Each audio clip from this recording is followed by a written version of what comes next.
যেই জায়গা থেকে মানব তৈরি হয়, যেই ফ্যাক্টরি থেকে মানব সৃষ্টি হয়, সেই ফ্যাক্টরি হলো মায়ের পেট। ঠিক কিনা বলুন?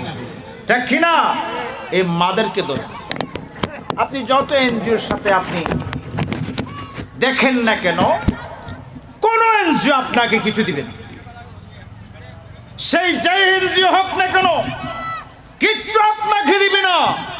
আপনাকে যদি কিছু পেতে হয়, আপনার স্ত্রীর আইডেন্টি কার্ড, ন্যাশনাল আইডি আপনার স্ত্রীর দিতে হবে, না হয় আপনি মাহরুম হয়ে যাবেন। ঠিক কিনা বলেন? ঠিক কিনা? কেন? আপনি দিলে ঘরের অভিভাবক যিনি, আল্লাহ পাক বলেছেন আল-রিজালু কাওয়ামুন আলান নিসা, নারীদের উপরে নেতৃত্ব দিবে পুরুষরা। আমার মায়েরা, ঘরের মধ্যে শান্তি। আমরা শান্তির জন্য তো মতোয়ারা, শান্তির জন্য তো পাগল পড়া। শান্তি হলো ইসলাম, শান্তি কোরআনে, শান্তি ইসলামী তাহজিব তামাদ্দুন, শিষ্টাচার, কালচার, রীতিনীতি পালন করার মধ্যেই শান্তি নিহিত আছে। ঠিক কিনা বলুন? যেখানে ইসলাম নাই সেখানে শান্তি নাই, যেখানে কোরআন নাই সেখানে শান্তি নাই, যেখানে রাসূলের আদর্শ নাই সেইখানে শান্তিও নাই। আপনি শান্তির জন্য মরে যাবেন কিন্তু পাবেন না। শান্তি তো আপনার ঘর থেকে চলে গেছে। কোরআন সুন্নাহকে ধারণ করতে হবে। আজ পৃথিবীতে মুসলমান মায়ের কাছে কাছে কি কাছে না? বলেছিলাম দুইটা কারণে। রাসূল বলেন দুনিয়ার মানুষের পৃথিবীর মায়া মমতায় মত্ত হয়ে যাবে, টাকার পিছনে হালাল হারাম তারা পরিচয় করবে না। টাকা পাইলেই ব্যবহার করবে, গ্রহণ করবে, টাকার বিনিময়ে হককে মিথ্যা, মিথ্যাকে হক বানিয়ে দিবে। এই অবস্থা হচ্ছে কি হচ্ছে না? হচ্ছে কি হচ্ছে না? সম্মানিত হাজরিন, সারা বিশ্বব্যাপী মানবতার নিধন, মানুষের ইজ্জত আবরু নিয়ে, মানুষের সম্মান নিয়ে, মানুষের অধিকার নিয়ে বিভিন্নভাবে জুলুম নির্যাতন চলছে। সারা পৃথিবীর মানুষ তাদের নিজস্ব অধিকার, নিজের যোগ্যতার উপরে ভিত্তি করে জীবন চলতে চায়। মানুষের স্বাধীনতা চায়, যার যার সেক্টরে অবস্থান থেকে তাদের অধিকার তারা আদায় করতে চায়। কিন্তু আমরা মানব হিসাবে আল্লাহর সৃষ্টি জগতের মধ্যে সবচাইতে সম্মানিত, ইজ্জত সম্মানে ভরপুর করে, যোগ্যতা সম্পন্ন করে, মান মর্যাদায় পরিপূর্ণ করে আল্লাহ পাক সর্বশ্রেষ্ঠ করে মানব জাতি হিসাবে আল্লাহ আমাদেরকে সৃষ্টি করেছেন। আলহামদুলিল্লাহ। আল্লাহর এই জমিনে সৃষ্টিকুলে অসংখ্য সৃষ্টিরাজি রয়েছে। সব সৃষ্টির এক ধরনের আল্লাহ পাক স্রষ্টা হিসাবে সৃষ্টি করেছেন, কিন্তু একমাত্র শুধুমাত্র মানব জাতিকে আল্লাহ পাক অন্য ধরনের সৃষ্টি করেছেন। মানব আল্লাহর সৃষ্টির মধ্যে অনেকে সব সৃষ্টি নতজানু হয়ে চলে, মাথাটা নিচের দিকে দিয়ে চলে। আপনি সাপ দেখেন তাদের গা শরীরটা নিয়ে চলে, গরু ছাগল দেখেন তারা সব সময় রুকু সিজদা অবস্থায় চলাচল করে। এইভাবে করে যত সৃষ্টি আপনি দেখবেন সব সৃষ্টির পিছনে তারা সব সময় নতজানু, আত্মসমর্পণ অবস্থায় তারা পৃথিবীতে বিচরণ করে। একমাত্র শুধুমাত্র একটা সৃষ্টিকে আল্লাহ পাক দুনিয়ার কোনো মাখলুকাতের সাথে নতজানু হয়ে আত্মসমর্পণ করে চলবে না।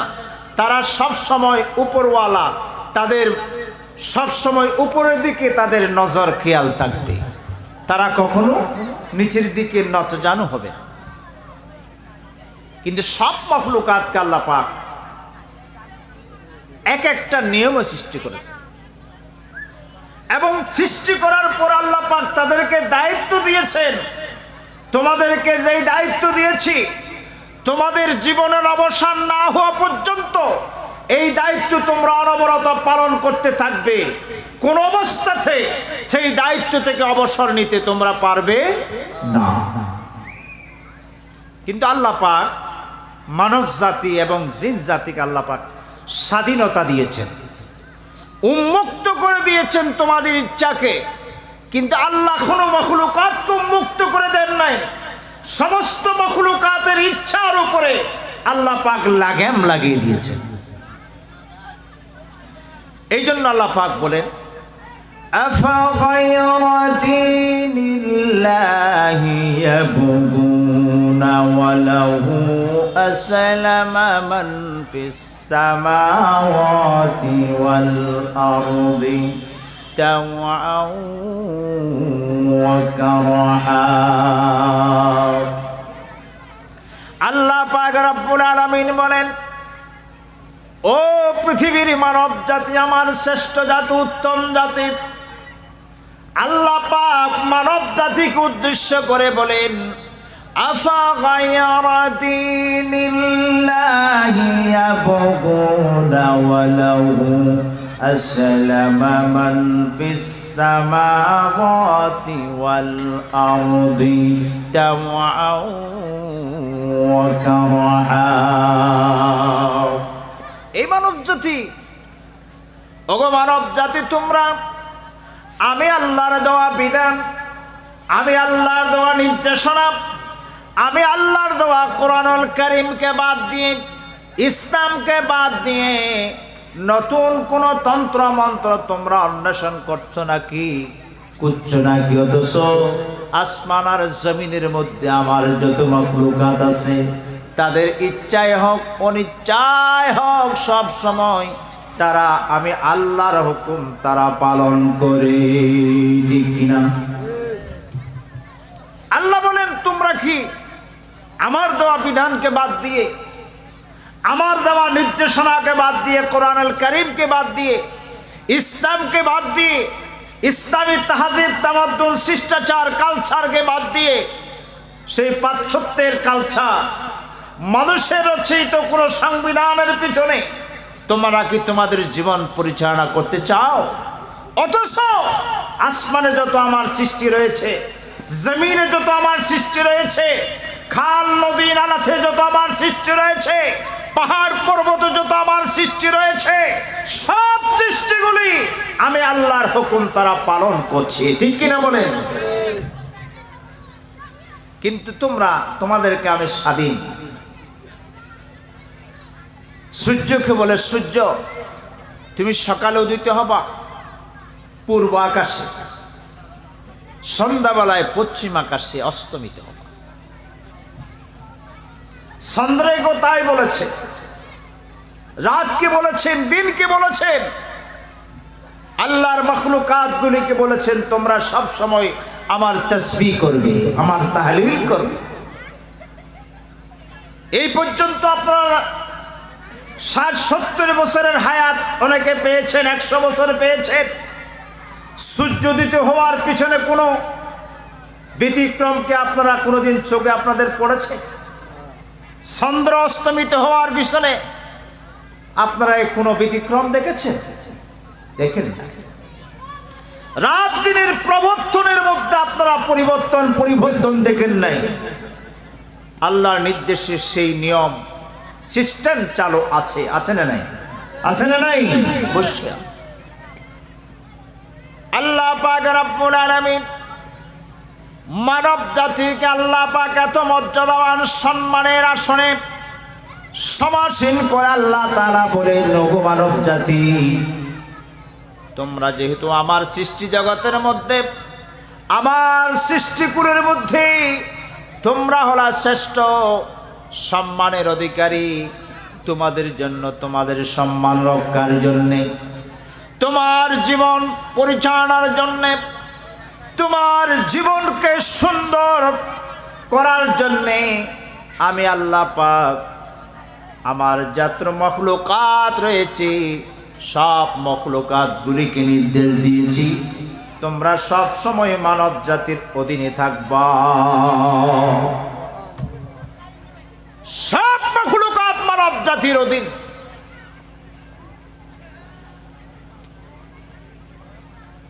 সমস্ত মখলুকাতকে আল্লাহ পাক মানব জাতির অধীন করে দিয়েছেন, মানব জাতির কাজে ব্যবহার হবে। মানব জাতি যা চাইবে তা তোমরা তাদের সামনে হাজির হইবা। মানব জাতির সাথে প্রতিবাদ করার শক্তি তোমাদেরকে আমি দিই নাই। তারা যাই চাইবে তাই তারা তাদের চাহিদা তোমরা পূরণ করবে। وسخر لكم الليل والنهار والشمس والقمر والنجوم مسخرا। আল্লাহ পাক বলেন, রাতকে আমি তোমাদের অধীন করে দিয়েছি। আমি আল্লাহর নির্দেশে রাত তোমার অধীনস্থ, তোমার অধীন, তোমার কাজে ব্যবহার হয়। দিনকে তোমার অধীন করে দিয়েছি, তোমার কাজে ব্যবহার হয়। আকাশে তারা, নক্ষত্র, সৌররাজি, যত আল্লাহর মাখলুকাত আছে সবগুলি আমি আল্লাহর নির্দেশে তোমাদের অধীন থাকি। থাকে কি থাকে না?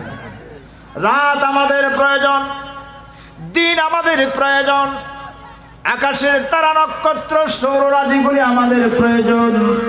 এই জন্য আল্লাহ পাক সব মখলুকাতকে আমাদের প্রয়োজনের জন্য আমাদের অধীন করে আল্লাহ পাক তাদেরকে নির্দেশ দিয়েছেন, ঠিক কিনা? আল্লাহ পাক বলেন, ওয়াল্লাইলু লিবাসা, বান্দা হে, রাত তোমার জন্য প্রয়োজন। তোমাকে আরাম করতে হবে, বিশ্রাম করতে হবে, তোমার শরীরকে টিকিয়ে রাখার জন্যে তোমার রাতের প্রয়োজন। রাত তোমার জন্য বিশ্রামের ব্যবস্থা করে দিয়েছি রাতে। ওয়ান্নাহারু মাআশা, দিন তোমার প্রয়োজন। দিনের বেলায় তোমার জীবিকা নির্বাহন করতে হবে, তোমার জীবন রক্ষার জন্য, তোমার পরিবার পরিজনকে রক্ষার জন্য তোমাদের কাজ কর্ম করতে হবে। যার ফলে দিনকে তোমার অধীন করে দিয়েছি। সুবহানাল্লাহ বলেন। ওগো মুসলমান ইমানদাররা, তাহলে সব মাখলুকাত গুলো আল্লাহ পাকের নির্দেশে আমাদের অধীন, আমাদের কাজে ব্যবহার হয়। হয় কি হয় না বলেন? সব কিছু আমাদের অধীন।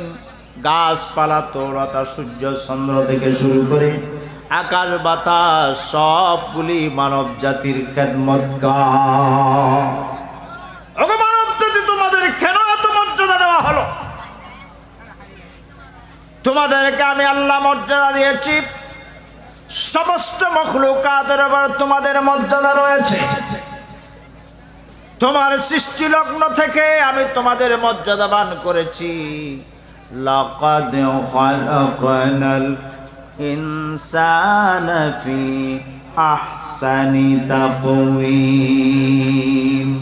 আল্লাহ পাক বলেন, আমার সৃষ্টি জগতের মধ্যে ওগো মানব জাতি, তোমাকে যে সুন্দর অবকাঠামো দিয়ে আমি তোমাদেরকে সৃষ্টি করেছি, আর কোন মখলুকাত কেমন সুন্দর করে বানাই নাই।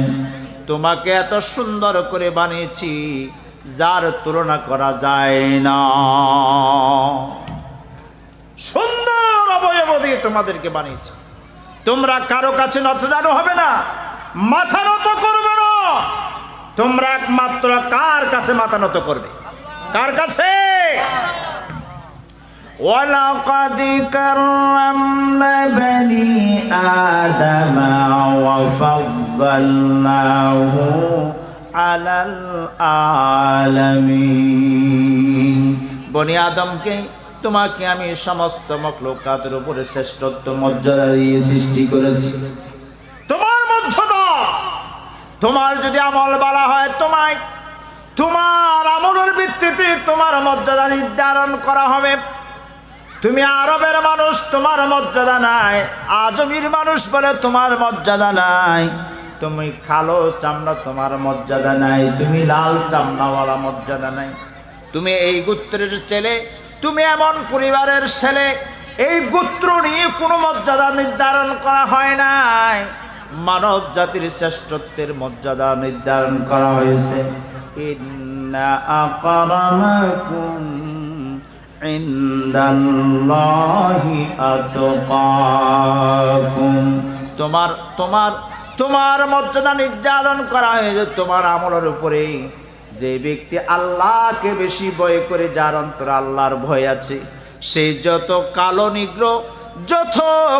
নিগ্র নিম্ন পরিবারের হোক না কেন, আমার আল্লাহ বলেন সে হলো আমার কাছে শ্রেষ্ঠ মানব। আলহামদুলিল্লাহ। এই মাসে এটা ইংরেজি মাসের এটা হলো ডিসেম্বর মাস। এই মাসে 3টা দিবস রয়েছে।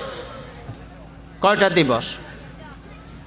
এই মাসে 3টা আন্তর্জাতিকভাবে দিবস রয়েছে।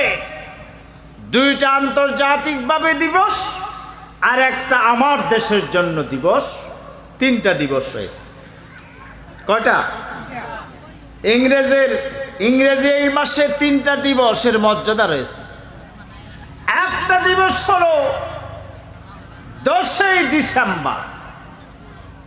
এই মাস ডিসেম্বর মাসের 10 তারিখ একটা দিন উদযাপন করা হয় ইন্টারন্যাশনাল ভাবে, আন্তর্জাতিকভাবে দিন উদযাপন করা হয়। সেই দিনটাকে বলে মানব অধিকার দিবস। কি অধিকার দিবস? কি বলেন? মানব অধিকার দিবস। আন্তর্জাতিকভাবে মানব অধিকার দিবস পালন করা হয়। এই দিবসটা 1948 সনে জাতীয় সংঘ মানব অধিকার দিবসের ঘোষণা করেছে, যার ফলে সারা বিশ্বব্যাপী মানব অধিকারের দিবসটার দিন পালন করে। ওগো মুসলমান ভাইরা, পৃথিবীর মানুষরা, খ্রিস্টানেরা, বিজাতিরা 1948 সনে মানব অধিকার দিবসের ঘোষণা দিয়েছে। সারা বিশ্বব্যাপী সেই দিবসটা পালন করে। আজ থেকে 1500 বছর পূর্বে হায়াতুন নবী রাহমাতুল লিল আলামিন 9ম হিজরিতে জিলহজ মাসের 10 তারিখ আরফার ময়দানে বিদায় হজের ভাষণ দিয়েছিলেন। সেই দিন মানব অধিকারের ঘোষণা মুহাম্মদ রাসূলুল্লাহ সাল্লাল্লাহু আলাইহি ওয়াসাল্লাম দিয়েছিলেন। সুবহানাল্লাহ। আজ থেকে 50 বছর আগে দিল মানুষ মানব অধিকারের ঘোষণা, কিন্তু ইসলাম দিয়েছে আজ থেকে 1500 বছর আগে। রাসূলুল্লাহর জুবানে মানবাধিকারের ঘোষণা করা হলো। সুবহানাল্লাহ বলে। আগা মুসলমান ভাইরা, রাসূলুল্লাহ মানবাধিকারের কি ঘোষণা দিয়েছেন? আরবের মানুষ, তোমরা আরবি বলে তোমাদের কোনো মর্যাদা, আলাদা মর্যাদা নাই। ওগো আজমি মানুষ, তোমরা আজমি বলে তোমাদের আলাদা কোনো মর্যাদা নাই। ওগো কুরাইশ বংশের মানুষ, তোমরা কুরাইশ বংশ বলে আলাদা কোনো মর্যাদা নাই। দুনিয়ার গোত্র সম্প্রদায় নিয়ে কোনো মর্যাদা নির্ধারণ করেননি। মর্যাদা নির্ধারণ করেছেন ইন্না আকরামাকুম ইনদাল্লাহি আতকাকুম। আমার আল্লাহ বলেন ওই ব্যক্তি সবচাইতে শ্রেষ্ঠ মানুষ। ওই ব্যক্তি শ্রেষ্ঠ মানুষ যার অন্তরের ভিতরে আল্লাহ পাকের ভয় ভীতি লালন করে বেশি। সেই যত বংশীয়ভাবে দুর্বল হোক না কেন, রং ফর্সা হোক না কেন, কালো হোক না কেন, তার মর্যাদা আল্লাহ পাকের দরবারে তার মর্যাদা অনেক অনেক বেশি। সুবহানাল্লাহ বলে। আল্লাহুম্মা সাল্লি আলা সাইয়্যিদিনা মাওলানা মুহাম্মদ ওয়া আলা আলি সাইয়্যিদিনা মাওলানা মুহাম্মদ। আল্লাহুম্মা ইমানদার ভাইরা, রাসূলুল্লাহ কি করে মানবাধিকারের কোষপত্র ঘোষণা করলেন কিভাবে? ও মক্কার মানুষেরা, আজ আমার পায়ের তলে দেশের সব ধনী গরিব সম্মান সবগুলারে আমার পদতুলি করলাম। জাহিলিয়াতের যত কালচার রয়েছে সব আমার পদদলিত করলাম। আজ কালো চামড়া সাদা চামড়া জমি আরবি তার কোনো ভেদাভেদ নেই। কালমা পড়লে সব মানুষ এক এক, তার দাঁত ধুই নাই। বৈষম্য করার কোনো সুযোগ নাই। রাসূলুল্লাহ সাল্লাল্লাহু আলাইহি ওয়াসাল্লামের কাছে আজানের প্রবর্তন হলো। আজান নামাজ যখন ফরজ হলো, নামাজের আহ্বান কিভাবে করবে? রাসূলুল্লাহ সাল্লাল্লাহু আলাইহি ওয়াসাল্লাম সাহাবায়ে কেরাম নিয়ে আলোচনা করলেন। আজানের অনুমোদন হয় নাই, আজান দেওয়ার সিস্টেম জানে না। নামাজের আজান কিভাবে করবে? মানুষ কিভাবে একত্রিত হবে? কোন পদ্ধতিটা অবলম্বন করবে? কেউ প্রস্তাব দিল, ইয়া রাসূলুল্লাহ, নামাজের সময় যখন হবে আমরা একটা উঁচু পাহাড়ের উপরে, একটা পাহাড়ের উপরে ওঠে আগুন জ্বালায়া দাও আগুন জ্বালাবো। আগুনের লিলিহান শিখা যখন গ্রাম মহল্লার মানুষ যখন আগুন দেখবে, তারা মনে করবে নামাজে রক্ত হয়েছে, তারা নামাজ পড়তে আসবে। রাসূলুল্লাহ সাল্লাল্লাহু আলাইহি ওয়াসাল্লাম বলেন, আমার সাহাবায়ে কেরামেরা, এইটা তো মুসলমানের রীতি নয়, এইটা তো মজুসি খ্রিস্টানের রীতি। আগুন জ্বালায়া মানুষের আহ্বান করা এটা মুসলমানের রীতি নয়, এটা হবে না। আবার প্রস্তাব করলো, ইয়া রাসূলুল্লাহ, নামাজের যখন রক্ত হবে আমরা ঘন্টা বাজাবো, বেল বাজাবো। স্কুলের যেমন বেল বাজানো হয়, ঘন্টা বাজানো হয়, নামাজের রক্ত হলে আমরা ঘন্টা বাজাবো। রাসূলুল্লাহ সাল্লাল্লাহু আলাইহি ওয়াসাল্লাম বলেন, তাও হবে না, এটা মুসলমানের কাজ নয়, ঘন্টা বাজাইয়া নামাজের আহ্বান করা হবে না, এটা গ্রহণ করা হবে না। সিদ্ধান্ত হলো, একটা সিদ্ধান্ত করতে পারি। আবার তারা সিদ্ধান্ত করলো যে আমরা একটা সিংহা নেব। সিংহা, আগে যেমন সিংহা ছিল, একটা সিংহা নেব।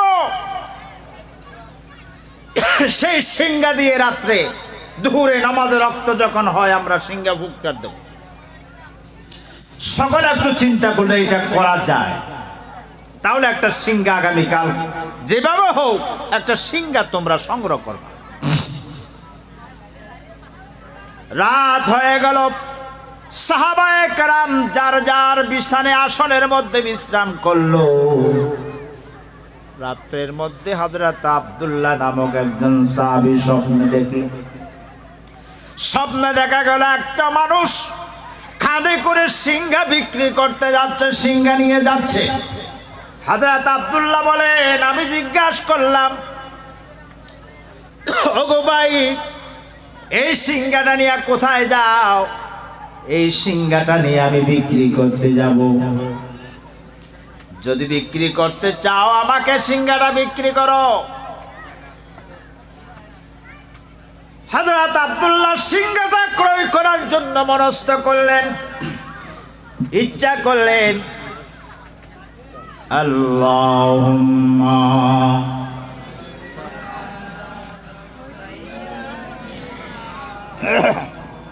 একটু মহাব্বত নিয়ে পড়েন, আল্লাহুম্মা।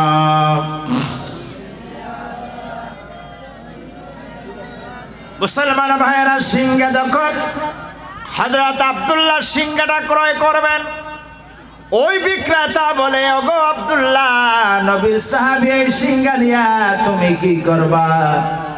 এই সিংহা নিয়ে আমি করব কি? রাসূলুল্লাহ সাল্লাল্লাহু আলাইহি ওয়াসাল্লাম সিদ্ধান্ত নিয়েছেন, এই সিংহা নিয়ে প্রতি নামাজে রক্ত যখন হবে আমরা সিংহাটা বাজাইয়া নামাজের আহ্বান করব। রাত্রে আমাকে সেই ব্যক্তি স্বপ্নে বলল, আব্দুল্লাহ, আমি তোমাকে এই সিঙ্গার চাইতে আরো একটু গুরুত্বপূর্ণ কিছু লব্ধ শব্দ তোমাকে শিখিয়ে দিই। সেটা কি? হযরত আব্দুল্লাহ বলেন, স্বপ্নের মধ্যে আমাকে আল্লাহর ফেরেশতা বললে, তুমি বলো আল্লাহু আকবার, আল্লাহু আকবার, আল্লাহু আকবার, আল্লাহু আকবার। এইভাবে করে দুইবার করে আযানের লব্ধতা শিখিয়ে দিলেন। সকাল হয়ে গেল। সকালে তাড়াতাড়ি আব্দুল্লাহ রাসূলুল্লাহর দরবারে গেলেন। ইয়া রাসূলুল্লাহ, ওগো আব্দুল্লাহ, তুমি এত সকাল সকাল কেন আসলে? ইয়া রাসূলুল্লাহ, আমি এসেছি, আমি রাত্রে স্বপ্ন দেখেছি সিঙ্গার, কিন্তু স্বপ্নের মধ্যে আমাকে কিছু লব্ধ শিখিয়ে দিয়েছে। এই শব্দগুলো আমাকে শিখিয়ে দিয়েছে। রাসূলুল্লাহ সাল্লাল্লাহু আলাইহি ওয়াসাল্লাম বলেন, ও আব্দুল্লাহ, তুমি তাড়াতাড়ি যাও, আমার বেলালকে এই শব্দগুলি তুমি শিখিয়ে দাও। সুবহানাল্লাহ বলেন। হযরত আব্দুল্লাহ যখন হযরত বেলালকে শিখিয়ে দিলেন আযানের ধ্বনি, হযরত বেলাল সকালে যখন আযান দিতে লাগলেন, সাহাবায়ে কেরাম সবাই এসে হাজির হলো। ইয়া রাসূলুল্লাহ, হযরত বেলাল এমন সুন্দর সুন্দর আযানের ধ্বনি পেল কোথায়? আল্লাহর নবী বলেন, আব্দুল্লাহ স্বপ্নের মধ্যে আওয়াজের ধ্বনি পেয়েছে। হযরত ওমর বলেন, ইয়া রাসূলুল্লাহ, আমিও স্বপ্নের মধ্যে আযানের ধ্বনিটা পেয়েছি। একটা একটা করে অসংখ্য সাহাবায়ে কেরাম বলে, ইয়া রাসূলুল্লাহ, আমরা অনেকে এই স্বপ্নটা বাস্তব আমরা স্বপ্নে শুনেছি। সুবহানাল্লাহ। আমি বলতে চেয়েছি ভাইরা, হযরত বেলাল রাদিয়াল্লাহু তাআলা নিগ্রো মানুষ, আফ্রিকার মানুষ, কালো মানুষ, তার শৈলীর অবয়ব তেমন সুন্দর নাই, বিশ্রী, তার আওয়াজ স্পষ্ট নাই।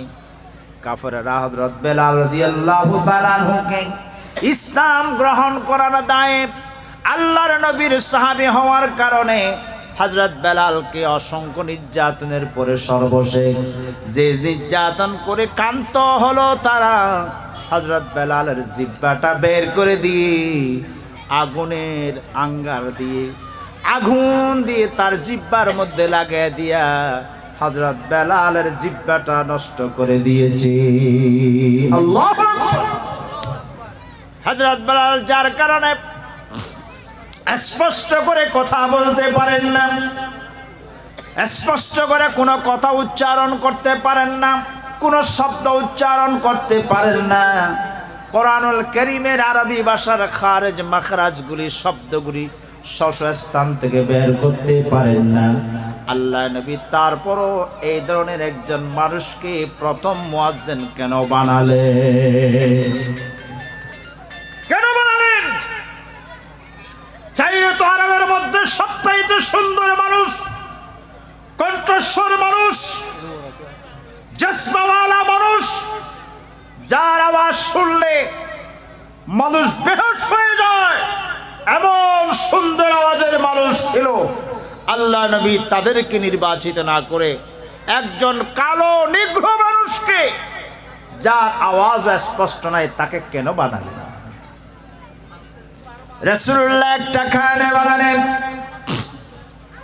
হযরত ওমর হযরত বেলালকে সাইয়্যিদুনা বেলাল বলতেন।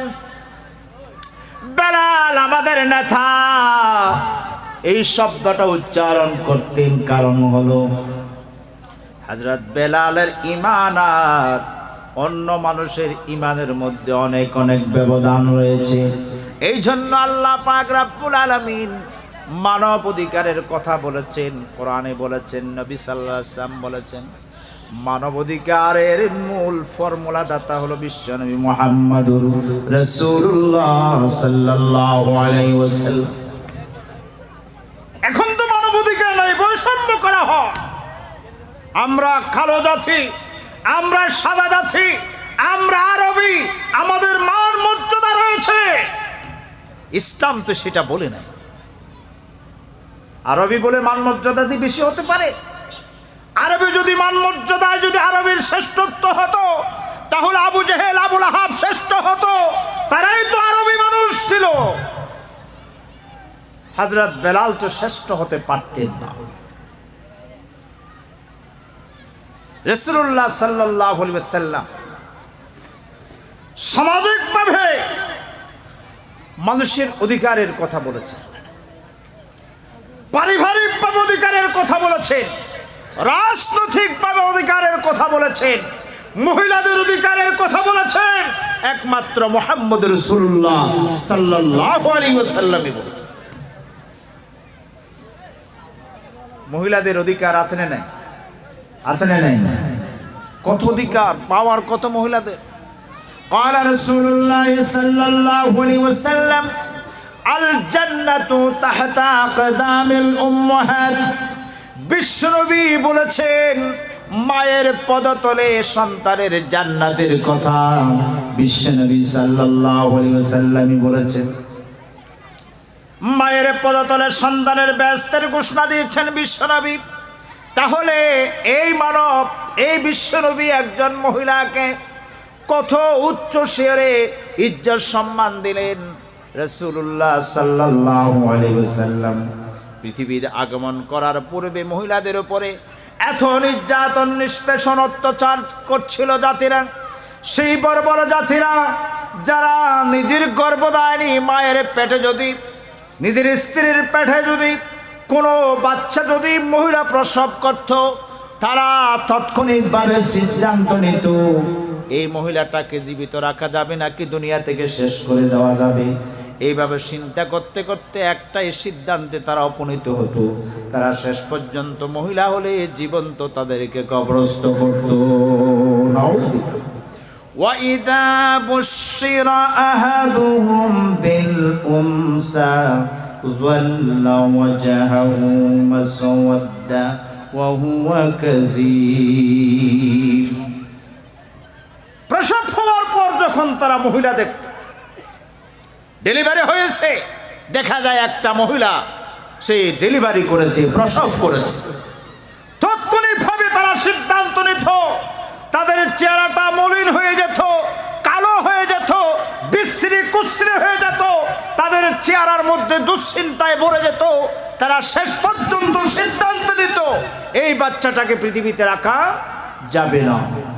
শেষ পর্যন্ত তারা ইয়াদুসসুহু ফিত তুরাব, মাটি খনন করে গর্তের মধ্যে দফন দিয়ে দিত জীবন্তভাবে। সবাই বলেন নাউযুবিল্লাহ। সেই মহিলাদের ইজ্জত দিয়েছেন ইসলাম। মহিলাদের সংবরণ রক্ষার ব্যাপারে ইসলামে দিয়েছে। আমরা অনেকেই মানবাধিকারের কথা বলি। কিসের মানবাধিকারের কথা বলি আমরা? ইসলামকে বাদ দিয়ে, কোরআনকে বাদ দিয়ে, সুন্নাহকে বাদ দিয়ে আপনি কিসের মানবাধিকার করেন? রাসূলুল্লাহ সাল্লাল্লাহু আলাইহি সাল্লাম একদিন সাহাবায়ে কেরামদেরকে নিয়ে এক জায়গায় বসা ছিলেন। হঠাৎ করে একটা লাশ, একটা মৃত্যুর ব্যক্তির কফিন নিয়ে মানুষ যাচ্ছে। রাসূলুল্লাহ সাল্লাল্লাহু আলাইহি ওয়াসাল্লাম তাৎক্ষণিকভাবে মৃত্যু ব্যক্তির লাশটা দেখার পরে তাদের সেই আলোচনা থেকে, বসা থেকে দাঁড়িয়ে গেলেন। সাহাবায়ে কেরাম রাদিয়াল্লাহু তাআলা আনহুম আজমাইন বললেন, ইয়া রাসূলুল্লাহ, ইয়া রাসূলুল্লাহ সাল্লাল্লাহু আলাইহি সাল্লাম, আপনি যে মৃত্যু ব্যক্তির লাশ যাওয়ার এই পথের মধ্যে দেখার সাথে সাথে আপনি যে দাঁড়িয়ে গেলেন, এই লাশটা তো মুসলমানের লাশ না, এই লাশটা একটা ইহুদি কাফেরের লাশ। আপনি একজন ইহুদি কাফেরের লাশের দেখার পরে কেন দাঁড়িয়ে গেলেন? রাসূলুল্লাহ সাল্লাল্লাহু আলাইহি সাল্লাম বলেন, আমার সাহাবায়ে কেরাম, আমি যদি জন্মসূত্রে চিন্তা করি, আল্লাহ পাক সুবহানাহু ওয়া তাআলা পৃথিবীর মধ্যে যত নারী পুরুষ জন্মগ্রহণ করেছে, করবে আর করেছে, অতীত হয়ে গেছে, সব মানব জাতি তো দুইটা মানব থেকে এসেছে। একজন হলো আদম, আরেকজন হলো হাওয়া। ঠিক কি না বলে? সেই হিন্দু হোক, খ্রিস্টান হোক, ইহুদি হোক, নাসারা হোক, জাতিভেদে যত প্রকার হোক না কেন, কিন্তু জন্মসূত্র আপনি যখন তার ঘোড়ায় দেখবেন, শিকড়ে দেখবেন, হযরত আদম আলাইহিস সালাম, হাওয়া আলাইহিস সালামের উরুস থেকে সবাই তো এসেছে, ঠিক কিনা? সেই ধর্মগতভাবে, জাতিগতভাবে, বিভিন্নভাবে হতে পারে, সে আজ পৃথিবী থেকে বিদায় হয়ে গেল। এই মানুষটা কি আমরা তাকে দাঁড়িয়ে একটু সম্মান করার মর্যাদাও কি তার নাই? একজন মানুষ হিসাবে তাকে তো অবশ্যই শেষ বিদায় দিতে হয়। সুবহানাল্লাহ। এইটাই হলো মানবাধিকার, ঠিক কিনা বলে? এটাই তো মানবাধিকার। এই সমাজ কি এখন আছে? এমন এক সময় ছিল জাতি জাতি এভাবে দ্বন্দ্ব, ধনাঢ্য ব্যক্তিদের সাথে গরিব মানুষের কোনো সম্পর্ক নাই, নেতাদের সাথে তাদের অধীনস্থ প্রজাদের কোনো সম্পর্ক নেই, ধনীদের সাথে প্রজাদের সম্পর্ক নাই, বৈষম্যতে ভরা, ঠিক কিনা বলে? ঠিক কিনা? এই বৈষম্য ইসলাম কখনো গ্রহণ করে না।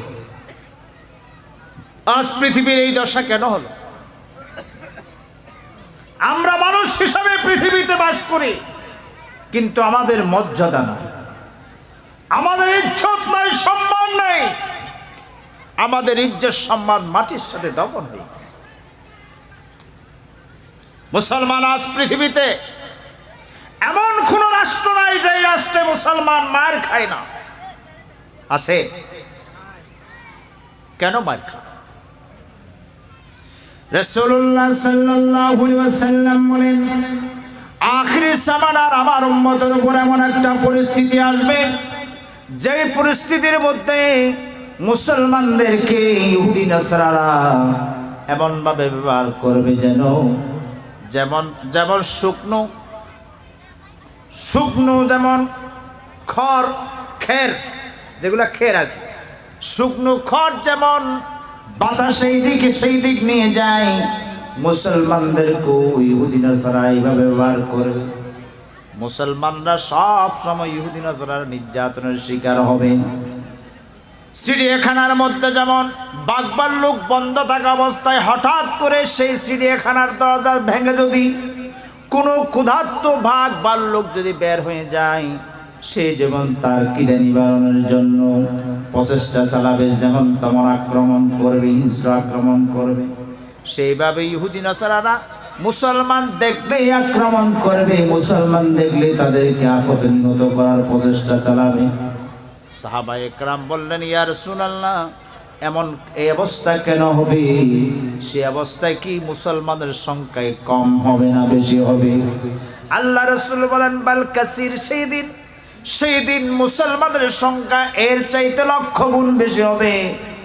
এত বেশি হওয়ার পরও মুসলমান এই দশা কেন? তারা কেন এই দশার শিকার হলো? তারা দুইটা কারণে এই দশার শিকার হবে।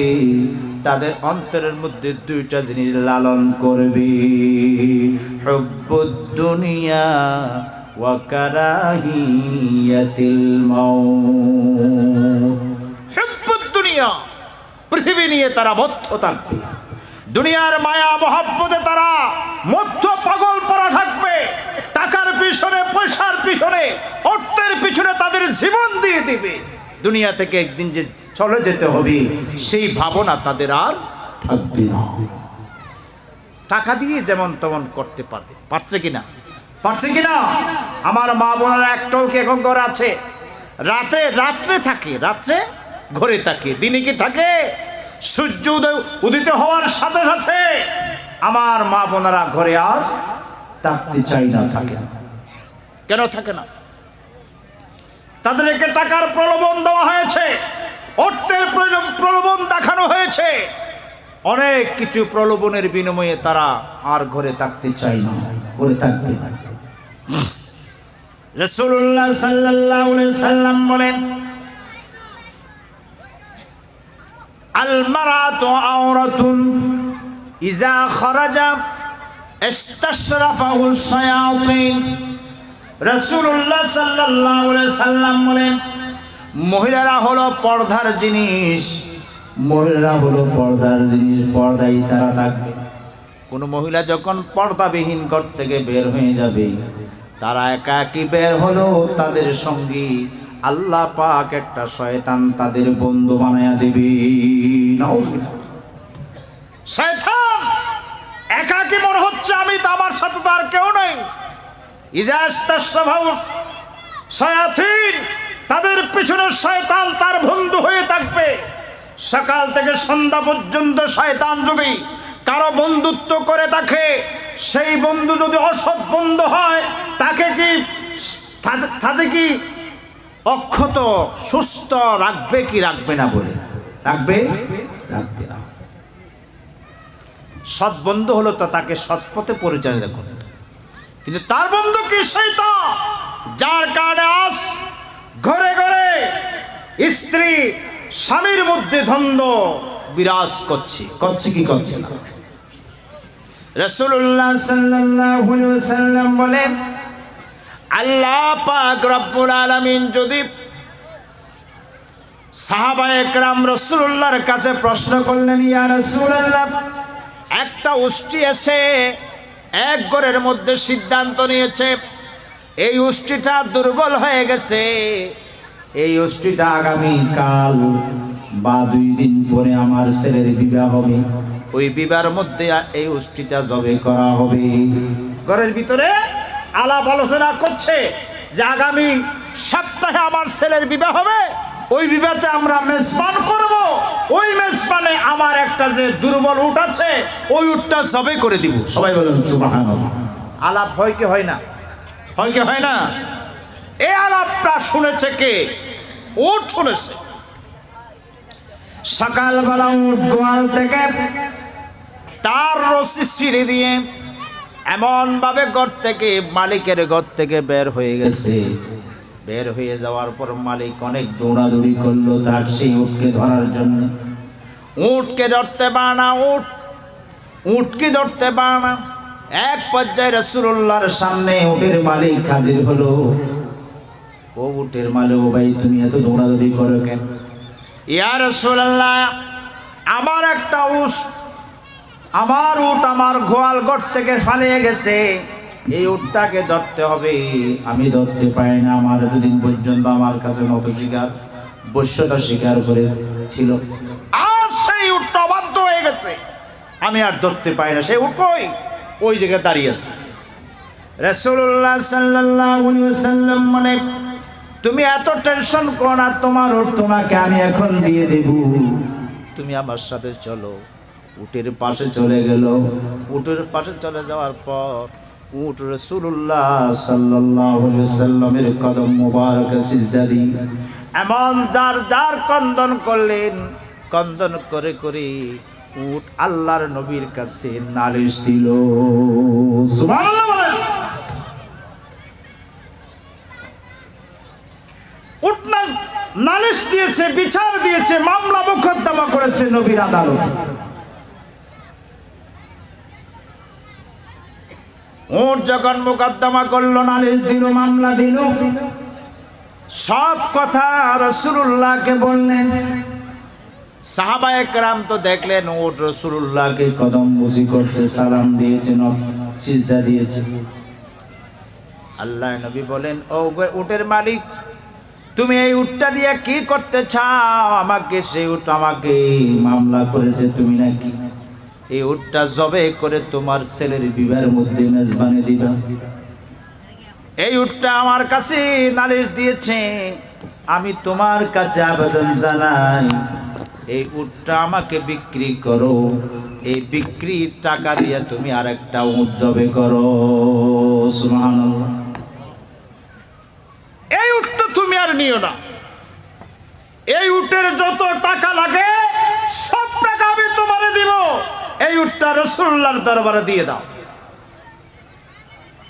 এই উটের সিজদা কদম মোবারক যখন রাসূলুল্লাহর কদম মোবারকে সিজদা যখন করছে, সাহাবায়ে কেরাম যখন তাদের চোখে দেখলো, সাহাবায়ে কেরাম রাসূলুল্লাহর কাছে আবেদন করলো, ইয়া রাসূলুল্লাহ, উট আপনাকে সিজদা করে আমরাও আপনার আশিক হিসাবে আপনাকে আমরা সিজদা করতে চাই। উঠ যে জায়গা আপনাকে সিজদা করে, আমরা তো আপনার উম্মত, আপনার প্রেমিক হয়ে আমরা আপনাকে সিজদা করতে চাই। আল্লাহ নবী বলেন কখনো না সিজদা করা যাবে না শিরিক, কখনো সিজদা করা যাবে না। যদি সিজদা করার যদি কোনো অনুমোদন থাকতো, আল্লাহকে বাদ দিয়ে কাউকে সিজদা করার যদি অনুমোদন থাকতো, আমি মনে করতাম নিজের স্ত্রী তার স্বামীকে কদমে সিজদা দিবে। সুবহানাল্লাহ বলে। আল্লাহর যদি কোনো নবীকে সিজদা দেওয়ার যদি কোনো অনুমোদন থাকতো আল্লাহকে ছাড়া কাউকে দেওয়ার, তাহলে আমি নির্দেশ দিতাম স্ত্রীরা তোমরা আল্লাহর পরে কাউকে যদি সিজদা দিতে হয় তাহলে তোমার স্বামীর কদমে সিজদা লাগাও। সবাই বলেন সুবহানাল্লাহ। তাহলে কত মর্যাদা দিয়েছে। স্ত্রীরা স্বামীদের, আল্লাহর যদি হুকুম হতো স্ত্রীদেরকে সিজদা দিতে হতো স্বামীদের, তাহলে স্বামীর মর্যাদা আছে না নাই? আছে না নাই? নাই, আছে। এই মর্যাদা কি আপনারা পান? স্ত্রী থেকে পান না। এই মর্যাদা আপনারা কসবিন কালো পাবেন না, পাওয়ার সুযোগ নেই। চতুর্মুখী ষড়যন্ত্র হচ্ছে মুসলমানের পরিবারকে তছনছ করে দেওয়ার জন্য। এখন ধরছে, পুরুষদেরকে অনেক চেষ্টা করেছে, কিন্তু পুরুষরা এক কান দিয়ে শুনলে আর এক কান দিয়ে বের করে দেয়। এরা হাজারো প্রচেষ্টা চালার পর এখন পুরুষদেরকে বাদ দিচ্ছে। আসল জায়গা মানুষ তৈরি করার ফ্যাক্টরি মেশিনকে ধরেছে। যেই জায়গা থেকে মানব তৈরি হয়, যেই ফ্যাক্টরি থেকে মানব সৃষ্টি হয়, সেই ফ্যাক্টরি হলো মায়ের পেট। ঠিক কিনা বলুন? ঠিক কিনা? এই মাদেরকে ধরেছে। আপনি যত এনজিওর সাথে আপনি দেখেন না কেন, কোন এনজিও আপনাকে কিছু দিবে না। সেই যে এনজিও হোক না কেন, কিচ্ছু আপনাকে দিবে না। আপনাকে যদি কিছু পেতে হয়, আপনার স্ত্রীর আইডেন্টি কার্ড, ন্যাশনাল আইডি আপনার স্ত্রীর দিতে হবে, না হয় আপনি মাহরুম হয়ে যাবেন। ঠিক কিনা বলেন? ঠিক কিনা? কেন?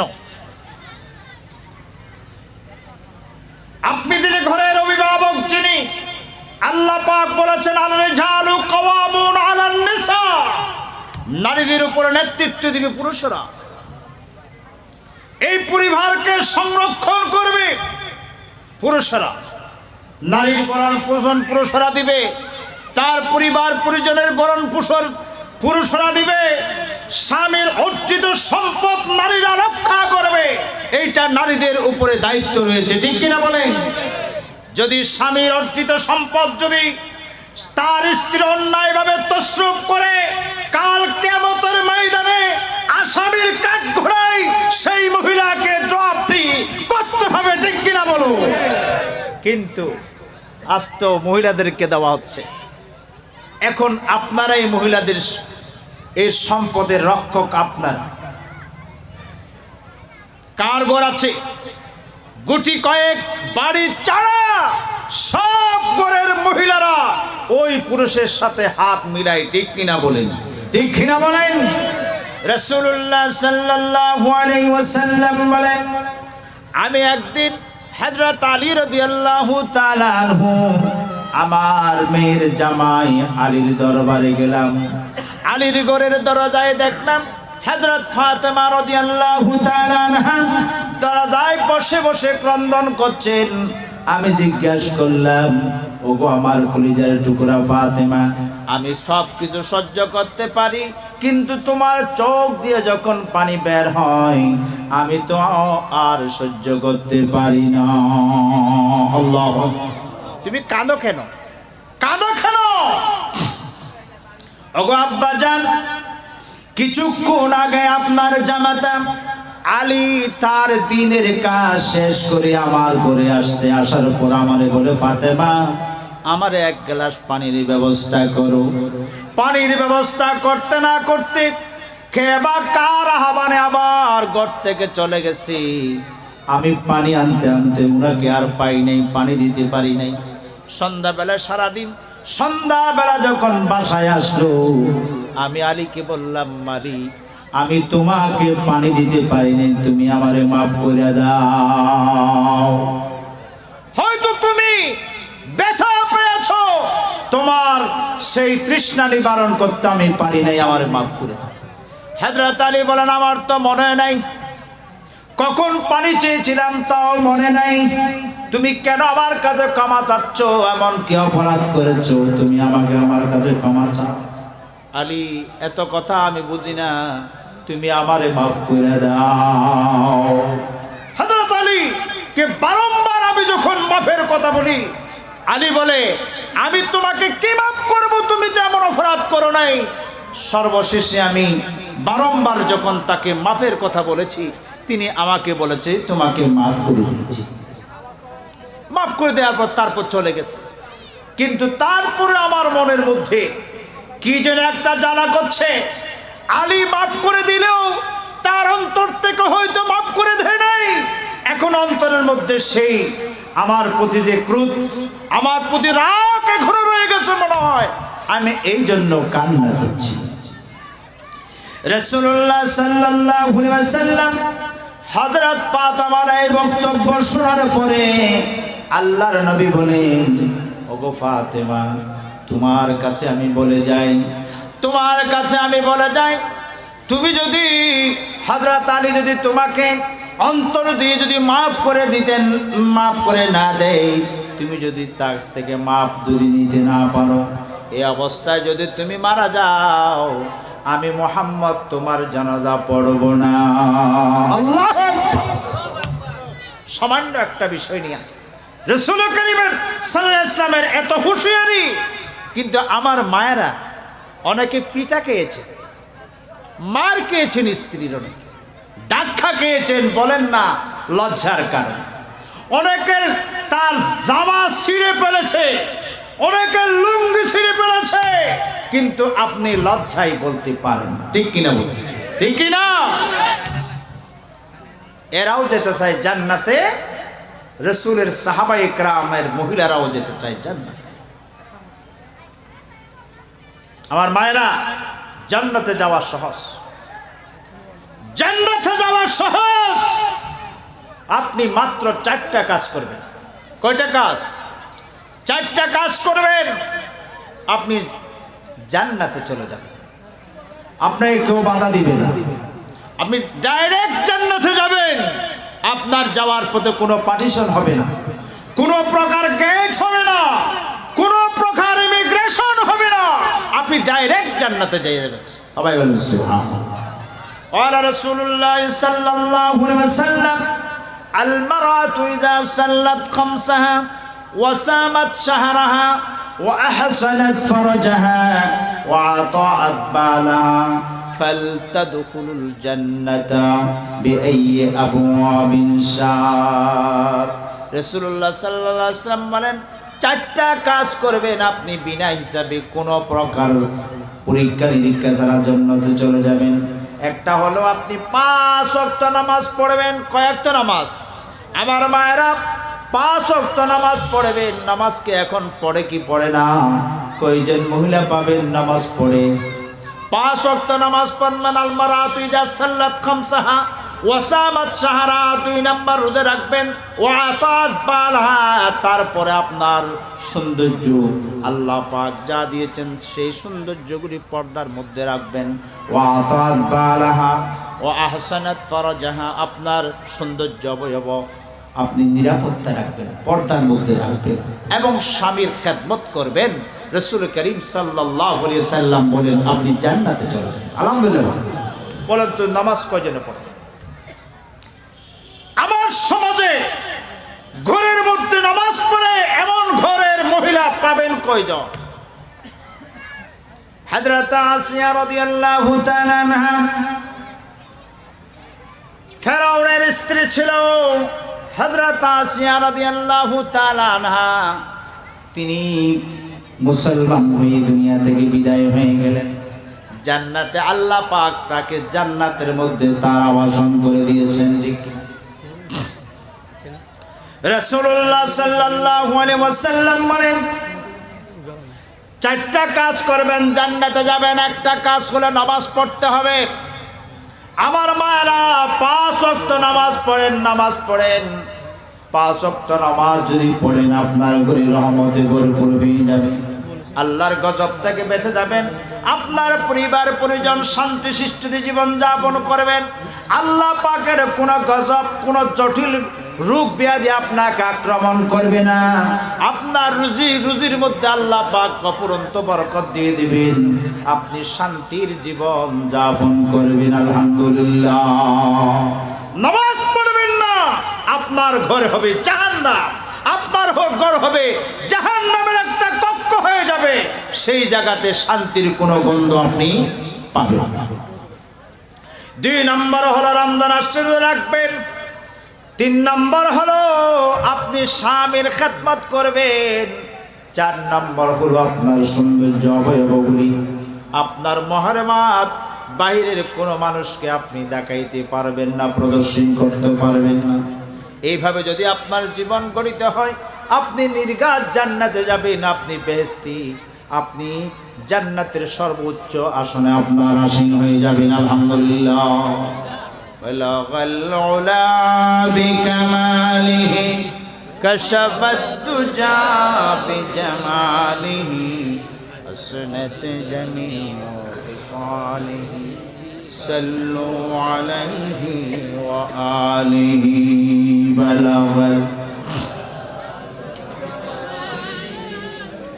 سعت الشجر نتك الحجر شك الكمل بعشارته بلغ العلا بكماله كشف الدجى بجماله حسنت جميع خصاله সাল্লু আলাইহি ওয়া আলিহি।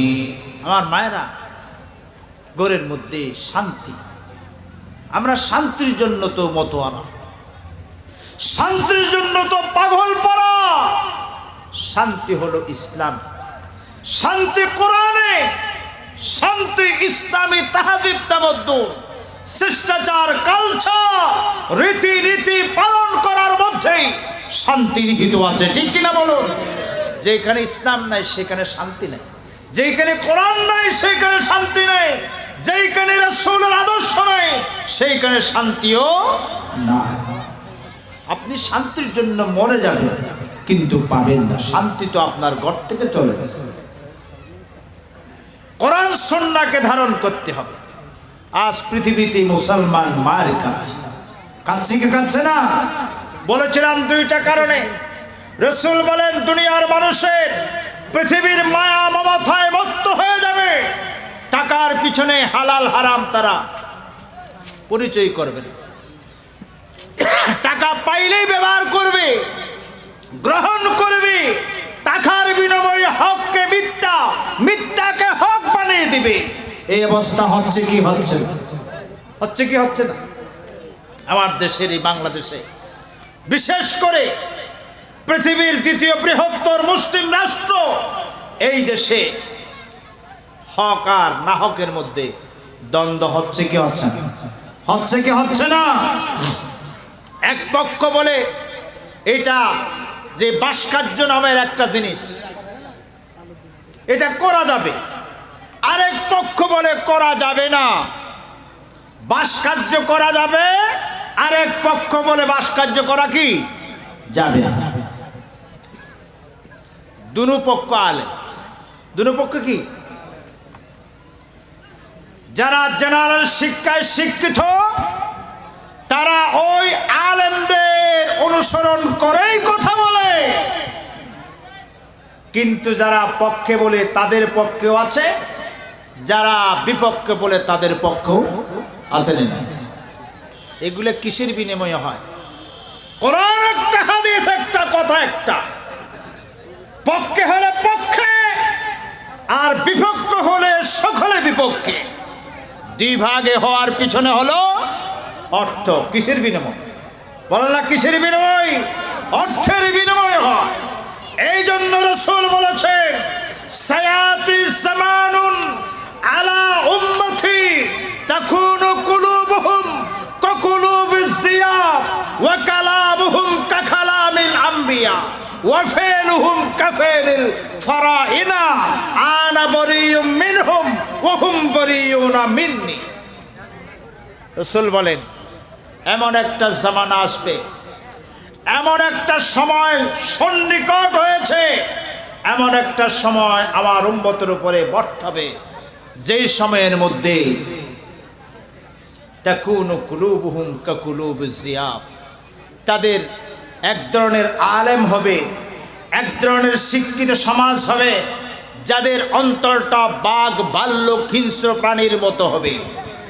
ওয়া কালামুহুম কাকালামিল আম্বিয়া, তাদের কথা শুনলে মনে হয় জগতের এই জমানার শ্রেষ্ঠ ওলি, এই জমানার শ্রেষ্ঠ আলেম, এই জমানার শ্রেষ্ঠ ইমানদার মানুষ মনে করা হয়। রাসূল বলেন, তাকুনু কুলুবুহুম কাকুলুবিজ জিয়াব ওয়া কালামুহুম কাকালামিল আম্বিয়া, কথায় বার্তায় আপনি মনে করবেন একজন ভালো মানুষ। এর চাইতে ভালো মানুষ, নবী রাসূলের মতো মানুষ আর পৃথিবীতে নাই। কিন্তু আপনি যখন তীক্ষ্ণ নজর দিয়ে তাদের কাজকর্মগুলি যখন পর্যবেক্ষণ করবেন, ওয়াফাইলুহুম কাফিলিল ফারাইনা, কাজকর্ম দেখলে মনে করবেন, আপনি অনুভব করতে পারবেন এই জগতের শ্রেষ্ঠ ফেরাউনের মতো। সবাই বলেন নাউজুবিল্লাহ। কথা বলে নবী আলাইহিস সালামের মতো, দিলটা হবে হিংস্র বাঘ ভাল্লুকের মতো, তাদের কাজকর্ম হবে জগতের শ্রেষ্ঠ ফেরাউনের মতো। রাসূল বলেন, তারা যত আমার উম্মত দাবি করুক না কেন, তারা আমার উম্মত নয়, আমি তাদের নবী নই। সবাই বলেন নাউজুবিল্লাহ। এই জমানাটা চলে আসছে। কোরআন নিয়ে আমরা সিনেমিনি খেলছি, কোরআন নিয়ে বিভিন্নভাবে সিনেমিনি খেলা হচ্ছে, যার ফলে আল্লাহর গজব কি কম হচ্ছে? কি বলেন, কম হচ্ছে? এইবারে যা গজব হয়েছে ইন্টারন্যাশনাল ভাবে হয়েছে, এর আগেও পৃথিবীর সূচনা লগ্ন থেকে গজব হয়ে আছে। আদ জাতির অবসান হয়েছে, কিন্তু তারা কোনো জাতি বিশেষ, লূত জাতি বিশেষ এক জাতির উপরে, আদ জাতি একটা বিশেষ জাতির উপরে, সমুদ জাতি একটা বিশেষ জাতির উপরে, কিন্তু এইবার হয়েছে ইন্টারন্যাশনাল ভাবে, আন্তর্জাতিক ভাবে গজব এসেছে, যেটার নাম দিয়েছে পাশ্চাত্যবাদীরা করোনা। ঠিক কিনা বলেন? এই করোনা কোনো কোরআনী কথা, করোনা একটা নাম দিয়েছে ইংরেজরা, কোভিড নামের একটা নাম দিয়েছে। এটা কিন্তু আল্লাহর গজব। এটা কি? এটা কি পরীক্ষা? যাহারাল ফাসাদু ফিল বাররি ওয়াল বাহরি বিমা কাসাবাত আইদিন নাস লিয়ুযীকাহুম বা'দাল্লাযী আমিলু লাআল্লাহুম ইয়ারজিউন। আল্লাহ পাক রব্বুল আলামিন বলেন, জলস্তরে যত বিপর্যয় সৃষ্টি হয়, এই বিপর্যয়গুলি আমি আল্লাহ স্বেচ্ছায় দিই না। তোমরা যখন নিজের অপরাধের স্তূপ করে যখন ফেলো, আমি আল্লাহ মাঝে মধ্যে তোমাদেরকে স্মরণ করার জন্য, স্মরণীয় করার জন্য, সজাগ করার জন্য মাঝে মধ্যে ভয়াবহ বিভিন্ন টর্নেডো, সাইক্লোন, বিভিন্ন পরিচিত অপরিচিত বিভিন্ন প্রকার রোগ ব্যাধি দিয়ে তোমাদেরকে আমি পরীক্ষা করে থাকি। وَلَنَبْلُوَنَّكُمْ بِشَيْءٍ مِّنَ الْخَوْفِ وَالْجُوعِ وَنَقْصٍ مِّنَ الْأَمْوَالِ وَالْأَنفُسِ وَالثَّمَرَاتِ وبشر الصابرين الذين إذا أصابتهم مصيبة قالوا إنا لله وإنا إليه راجعون الله أكبر আল্লাহ পাক মাঝে মধ্যে পরীক্ষা করেন, খাদ্যের মধ্যে ঘাটতি দিয়ে পরীক্ষা করেন, বিভিন্ন রোগ জীবাণু দিয়ে আক্রমণ দিয়ে পরীক্ষা করেন, আপনার ফসলাদির মধ্যে বিনষ্ট করে দিয়ে আল্লাহ পাক পরীক্ষা করেন।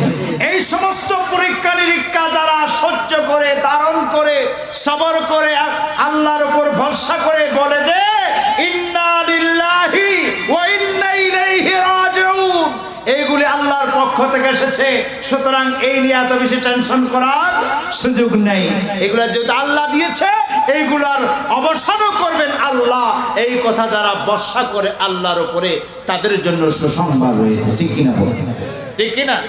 এই করোনাটা আতঙ্কের আতঙ্ক, রোগের চাইতে আতঙ্কটা বেশি। কি বলেন? রোগের চাইতে সবচেয়ে আমি মনে করি বাংলাদেশের কক্সবাজার স্বাস্থ্যহীনতার মধ্যে বিশ্বের 1 নম্বর হতে পারে। আমরা তো স্বাস্থ্য বুঝি না। স্বাস্থ্য আমরা বুঝি নাকি? স্বাস্থ্য বুঝি না। আমরা বলি স্বাস্থ্য বুঝি, পেট ভরে খেতে পারলেই তো স্বাস্থ্য। কিন্তু এত স্বাস্থ্যহীনতার ভিতরেও আমার কক্সবাজারে এমন বেশি কোনো করোনা নামক এই অদৃশ্য জীবাণুর আক্রমণে তেমন কোনো ক্ষতি সাধন হয়নি, আলহামদুলিল্লাহ। কিন্তু এই জীবাণুটা বিশেষ করে অমুসলিমের অন্তরের ভিতরে আল্লাহ পাক এত বেশি ভয়ভীতি সৃষ্টি করে দিয়েছেন, তারা যেন মরে যাবে। তারা যে কত যে কৌশল করলো, কত কিছু করলো, এত কিছু করার পরও আমার আল্লাহ বলেন ওয়ামা খারু ওয়ামা কারাল্লাহ ওয়াল্লাহু খায়রুল মাকিরিন। তুমি কত কলা কৌশল করবা, তোমার কলা কৌশলের উপরে শ্রেষ্ঠ কলা কৌশল আমি আল্লাহর। ঠিক কিনা বলেন? বিশ্বের মধ্যে প্রায় 16 লক্ষ মতো মানুষ এখন ইসলাম বলে রূপ ব্যাধি যাদের হয়, ইসলামী বিশ্বাস, মুসলমানের বিশ্বাস হলো, ধর্মীয় চেতনার বিশ্বাস হলো আল্লাহ পাক কোন মানুষকে একটা ছোট্ট কাঠাও যদি কারো পায়ে বিদ্ধ হয়, সেটা আপনি কুলবৃক্ষের কাঁটা বলেন, একটা বালির কণা ধারা যদি আপনার শরীরে কোনো বিদ্ধ হয়, রাসূল বলেন এই বিদ্ধতা দেখা যাবে না। এইটার কারণে আপনার একটা অপরাধ মাফ হয়ে গেছে, আলহামদুলিল্লাহ। আমরা মনে করি অসুস্থ হয়েছে, তার উপর একটা গজব এসেছে। একটা গজব, এত সুস্থ কেন? রাসূল বলেন আপনি হাঁটার পথে, চলার পথে ইমানদার মানুষে পায়ে যদি একটা বালি বিদ্ধ হয়, একটা কাঁটা বিদ্ধ হয়, একটা বোরের কাঁটা সমান, এই কাঁটাটা এমনি হয়নি। আল্লাহ পাক আপনার শরীর থেকে, আপনার আমল থেকে একটা অপরাধ মোচন করতে চান, সেই অপরাধ মোচন করার জন্য আপনার পায়ে একটা কাঁটা বিদ্ধ করে দিয়েছেন। সবাই বলেন সুবহানাল্লাহ। ইসলাম বলছেন যে আপনি যারা এই রোগে যারা মারা গেছে, এই রোগে দুরারোগ্য ব্যাধি যারা মারা গেছে, তারা যদি ঈমান নিয়ে মারা যায় আল্লাহ পাক তাকে শহীদ মর্তবা দিবেন। সবাই বলেন আলহামদুলিল্লাহ। অমুসলিমের ব্যাপারে এই ঘোষণা নাই, ঈমানদারের এই ঘোষণা রয়েছে। চিন্তা করার কোনো কারণ, এগুলি আমাদের জন্য পরীক্ষা, সংশোধনের জন্য ইন্টারন্যাশনাল ভাবে। কিন্তু আমরা মুসলমানরা এই পরীক্ষা থেকে নতুন কোনো কিছু পরিকল্পনা নিতে পারি না। এই করোনার কারণে পৃথিবীর প্রায় লক্ষ লক্ষ অমুসলিম এই করোনাকে বই করে, করোনাকে ফুজি করে, কলমা পড়ে মুসলমান হয়েছে, আলহামদুলিল্লাহ বলে। অসংখ্য মুসলিম রাষ্ট্রে এককালে মুসলমানের ছিল, অমুসলিমরা দখল করার পরে মসজিদকে মন্দির বানিয়েছে, মসজিদকে তাদের আড্ডাখানা বানিয়েছে, মসজিদকে তাদের ক্লাব বানিয়েছে, মসজিদকে বিভিন্ন প্রকার সেমিনার সিম্পোজিয়ামের অনুষ্ঠানের ঘর বানিয়েছে। এমন পৃথিবীর অনেক রাষ্ট্র, বিশেষ করে স্পেনে, ইরাকে, আপনার চীনে, বিভিন্ন রাষ্ট্রে অনেক অমুসলিমরা মুসলমানের মসজিদ দখল করেছে, তা উন্মুক্ত করে দিয়েছে। আলহামদুলিল্লাহ, মুসলমানের জন্য। মুসলমান ভাইরা, তাহলে এই রূপটা আল্লাহ পাক নিজে বলেছেন, এই জীবাণুটা দুনিয়ার কোন শক্তি দমাইতে পারবেনি। বিশ্বের লক্ষ কোটি অসংখ্য টাকা, বিলিয়ন ট্রিলিয়ন টাকা খরচ করেছে এই রোগের প্রতিষেধক ভ্যাকসিন তৈরি করার জন্য। একবার তৈরি করে দুই একজনের গায়ে পুশিং করে দেখা যায় সেটা কাজ হয় না, অন্য একটা রূপ ধারণ করে সেটা বাদ দেওয়া হয়। আবার আরেকটা রাষ্ট্র সাহস করে বানায়, সেটা দুই একজনকে পুশিং করে আবার দেখা যায় তার শরীরে অ্যাবজর্পশন হয় না। এইভাবে করে করে এখনো বিশ্বে এই করোনা নামক অদৃশ্য বাহিনীর, আল্লাহর এই বাহিনীর দমনের জন্য কোনো মেডিসিন তৈরি করতে পারে নাই। এটা আল্লাহ বলেছেন, পারবে না। ওয়ামা ইয়ালামু জুনুদা রাব্বিকা ইল্লা হুয়া ওয়ামা হিয়া ইল্লা লিল বাশর ইল্লা যিকরা লিল বাশর আল্লাহ পাক বলেন, ওয়ামা ইয়ালামু জুনুদা রাব্বিকা, আমার অদৃশ্য বাহিনীর ব্যাপারে তোমাদের কোনো জ্ঞান নাই, তোমরা জানো না। আমার অদৃশ্য বাহিনী এগুলা কি তোমরা দেখবে না, জানবে না। আমি এগুলা কেন দিই? আমার অদৃশ্য বাহিনী, ওয়ামা ইয়ালামু জুনুদা রাব্বিকা ইল্লা হুয়া, একমাত্র আমি আল্লাহ ছাড়া এই অদৃশ্য বাহিনীর সম্পর্কে দুনিয়ার কোনো জ্ঞান, বিজ্ঞানের জ্ঞান নাই। কিন্তু আমি আল্লাহ জানি কেন দিই, কেন পাঠাই। এটা এই জন্য পাঠাই, ওয়ামা হিয়া ইল্লা যিকরা লিল বাশর, মানুষগুলি রাস্তা রয়েছে, পথ হারা হয়েছে, আমার নাফরমানি করতে করতে স্তূপ করেছে, গুনার স্তূপ। সেই দিশা হারাম, পথ হারাম, সেই পথভ্রষ্ট মানুষদেরকে সঠিক পথে নিয়ে আসার জন্যে আমি মাঝে মধ্যে উদ্দেশ্য বাহিনী দিয়া তাদেরকে এই সমস্ত বৈবিধি সৃষ্টি করি। এই বিষয়ে একমাত্র আমি আল্লাহ ছাড়া দুনিয়ার কোনো জ্ঞানের জ্ঞানে সেই অদৃশ্য সেই বাহিনীকে দমানোর মতো কোনো জ্ঞান পৃথিবীর মানুষের হাতে নাই। সবাই বলেন সুবহানাল্লাহ। তাই তো প্রমাণ হলো, আজ প্রায় 1 বছর হয়ে গেল, গত ডিসেম্বরে চীনের মধ্যে সেই রোগের প্রাদুর্ভাব হলো। আমার দেশে মার্চের 17-16 তারিখে সেটা ফোকাস করা হলো, কিন্তু আজ ডিসেম্বর হলো, 1টা বছর মাঝখানে হয়ে গেল। পৃথিবীর কোনো পরাশক্তি তাদের জ্ঞান গরিমা দিয়ে একটা প্রতিষেধক ভ্যাকসিন তৈরি করতে পারলো না। সেই কোরআনের আয়াতই প্রমাণ করে যে পারবে না কি? তাহলে একটাই কাজ আছে। আমার দেশের প্রধানমন্ত্রী সেই 2-1 মাস আগে বললো, শেষ পর্যন্ত যখন লকডাউন খুলে দিতে বাধ্য হলো, গরিব একটা দেশ, সবকিছু বন্ধ হয়ে যায়, তার বাধ্য হয়ে মানুষ এখন ঘোষণা করে দিলেন, তিনি ঘোষণা করে দিলেন, এই করোনা নামক ভাইরাসকে সঙ্গে নিয়ে আমাকে জীবন যাপন করতে হবে। ঠিক কিনা বলো? এতদিন তো বলতে পারেন না। এই দিন বললো আমি প্রতিবাদ করব, প্রতিরোধ করব। আমরা 71 দেশ স্বাধীন করেছি, আমরা সামান্য একটা জীবাণু পারবো না? অনেক কিছু কথা হয়ে গেল, শেষ পর্যন্ত বাধ্য হলেন না, এইগুলা নিয়ে আমাকে আপনাকে বাঁচতে হবে।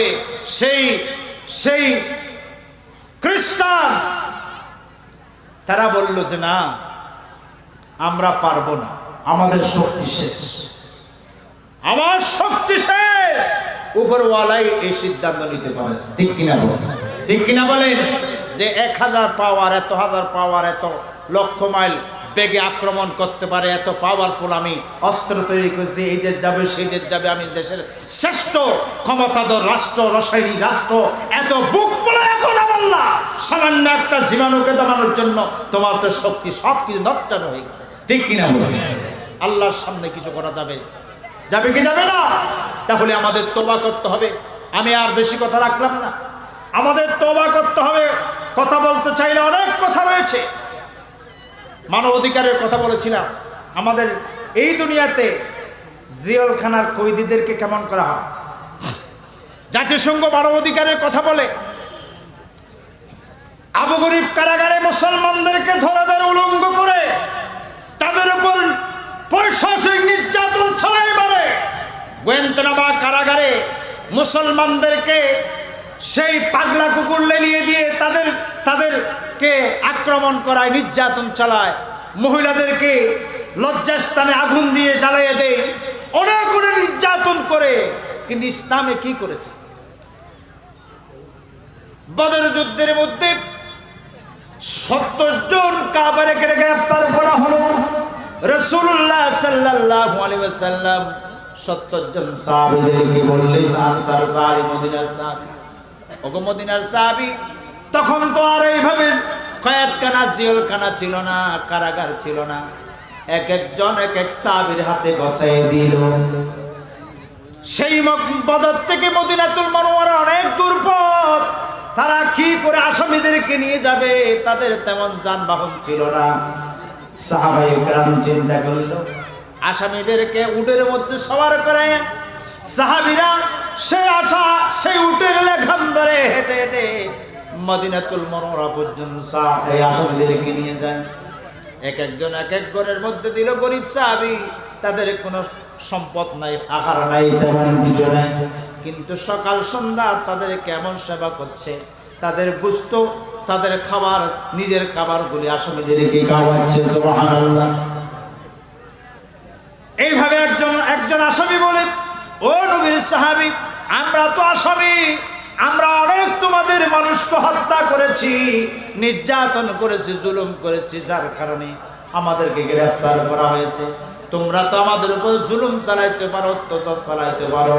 রাতে শীতের মধ্যে তোমরা আরামের তুষককে আমাদেরকে দিয়া তোমরা ঠান্ডার মধ্যে রাত যাপন করো। তোমাদের খাবারগুলি আমাদেরকে দিয়া তোমরা উপবাস থাকো। তার পিছনে কি কারণ তো বুঝতে পারলাম না। এগুলি কিছু কারণ না, আমরা তো কালমা করেছি, লা ইলাহা ইল্লাল্লাহু মুহাম্মাদুর রাসূলুল্লাহ, লা ইলাহা ইল্লাল্লাহ। জোরে বলেন, লা ইলাহা ইল্লাল্লাহ।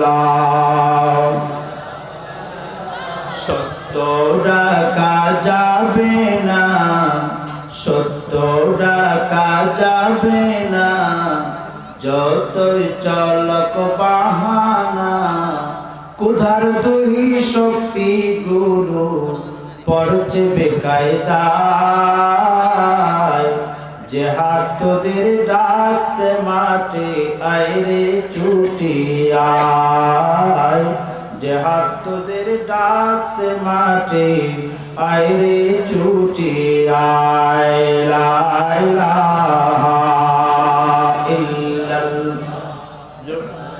একটা আওয়াজ দিয়ে বলেন, লা ইলাহা ইল্লাল্লাহ, লা ইলাহা,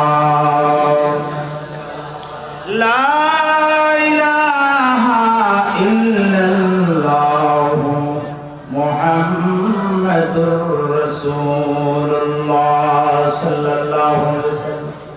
ইসলাম দাওয়াতি অস্ত্র দিয়ে দুনিয়াতে ইসলামের এত প্রসার লাভ করে নেই। ইসলাম এসেছে পৃথিবীতে আদর্শ চরিত্র দিয়া, ঠিক কিনা? ওয়া ইন্নাকা লাআলা খুলুকিন আযীম। নবী হে, আমি আপনাকে সর্বকালের সর্বযুগের শ্রেষ্ঠ চরিত্র দিয়ে আপনাকে পৃথিবীতে পাঠিয়েছি। সুবহানাল্লাহ। আপনার চরিত্রের সাথে কারো তুলনা করা যাবে না, আপনার চরিত্রের সাথে কারো অনুমান করা যাবে না। আপনি হলেন শ্রেষ্ঠ চরিত্রের আধার, আপনার শ্রেষ্ঠ চরিত্রের। সুতরাং প্রধান বক্তা হইতো